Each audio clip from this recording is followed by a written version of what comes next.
नमस्कार दोस्तों, स्वागत है आपके अपने YouTube चैनल पर। और आज हम बात करने वाले हैं एक नए सेशन के साथ और सीईटी की परीक्षा के बारे में। सीईटी का मतलब होता है कॉमन एलिजिबल टेस्ट, यानी पात्रता समान परीक्षा।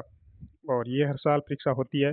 पिछले साल फरवरी में रिजल्ट आया था और इस साल भी फरवरी के अंदर लगभग 17 लाख अभ्यर्थियों की है जो पात्रता खत्म हो जाएगी। और नई भर्ती के लिए पात्रता, यानी अब कोई भी भर्ती है, सीईटी एक तो ग्रेजुएशन लेवल पे होती है और एक होती है 12th लेवल पे। तो दो चरणों में सीईटी होती है। और अब है जो सरकार है जो सीईटी के लिए कुछ मानदंड और न्यूनतम मुद्रांक परीक्षा है, वो लगभग है चेंज करने के मूड में है। इस प्रकार न्यूज़ मिल रही है। तो चलिए बात करते हैं। और आप चैनल पर नए तो चैनल को सब्सक्राइब जरूर कर लीजिए, ताकि जो भी नई वीडियो होगी आपके सामने सबसे पहले सटीक न्यूज़ आप तक पहुंच पा जाए। तो जो पिछली सीईटी हुई थी उसमें लगभग है वो 40% का मानदंड रखा था।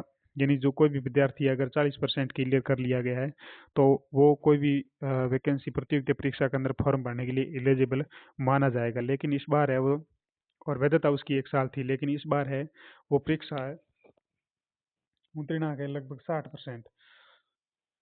उत्तीर्णांक है वो 60% करने वाले हैं। और पेपर भी इस बार सीईटी के अंदर दो पेपर होगा, एक प्री होगा और एक मेंस होगा। पहले प्री पेपर होगा और उसके बाद है मेंस पेपर होगा। और मेंस पेपर में जो भी आपके अंक आएंगे वो अंक है उस अंक में आपके 60% होने चाहिए, कम से कम है वो 60% होने चाहिए। अगर 60% कम है तो आप किसी भी परीक्षा के लिए आवेदन है वो नहीं कर पाओगे। और जो ये नई सीईटी होगी, इसकी वैधता है वो भी 3 साल होगी। अब सीईटी पात्रता समान परीक्षा एग्जाम भी दो चरणों में करवाया जा सकता है। सीईटी परीक्षा और सीईटी मेन के बाद पात्र माना जाएगा। सीईटी प्री और मेन के बाद है पात्र माना जाएगा। और न्यूनतम मुद्रांक है आपको 60% होगा। इस संबंध में चयन बोर्ड जल्द ही अंतिम निर्णय लेकर सीईटी की प्रक्रिया शुरू कर सकता है। वहीं राजस्थान कर्मचारी चयन बोर्ड की ओर से परीक्षाओं की विभिन्न भर्ती प्रक्रिया पहले से स्क्रीनिंग और आयोजित सीईटी परीक्षा 2024 में, पात्रता परीक्षा 26 में समाप्त होगी। साथ ही 17 लाख अभ्यर्थियों की आगामी भर्ती परीक्षा के लिए अपात्र हो जाएंगे और सीईटी में नए मानदंड है वो अपनाए जा सकते हैं।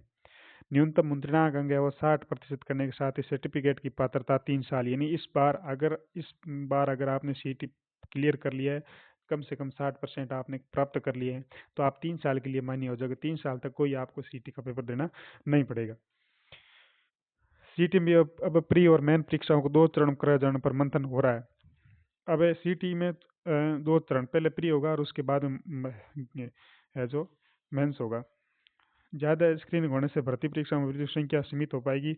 और भर्ती परीक्षा में बढ़ते अभ्यर्थियों के कारण स्क्रीनिंग सीईटी 2024 में सीनियर परीक्षा और स्नातक परीक्षाओं में सितंबर में आयोजन हुआ था और फरवरी में उसका रिजल्ट आया था। और 40% उत्तीर्ण अंक रखने से लगभग 11 लाख से 8 लाख अभ्यर्थियों की पात्रता हासिल की थी, यानी लगभग 75% पात्र हुए थे। और सीनियर सेकेंडरी भर्ती परीक्षा में 15 लाख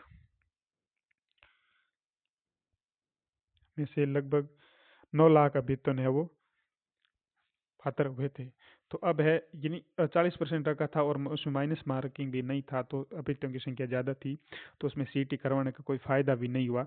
क्योंकि अगर उसमें लगभग देख सकते हैं आप, 15 लाख में से 9 लाख तो आपने 40% अंक हासिल कर लिए थे। तो अब सरकार है वो उसका न्यूनतम अंक है वो 60% करने जा रही है। साथ साथ इसके अंदर प्री और मेंस दो पेपर होने के पूरे संभावना है।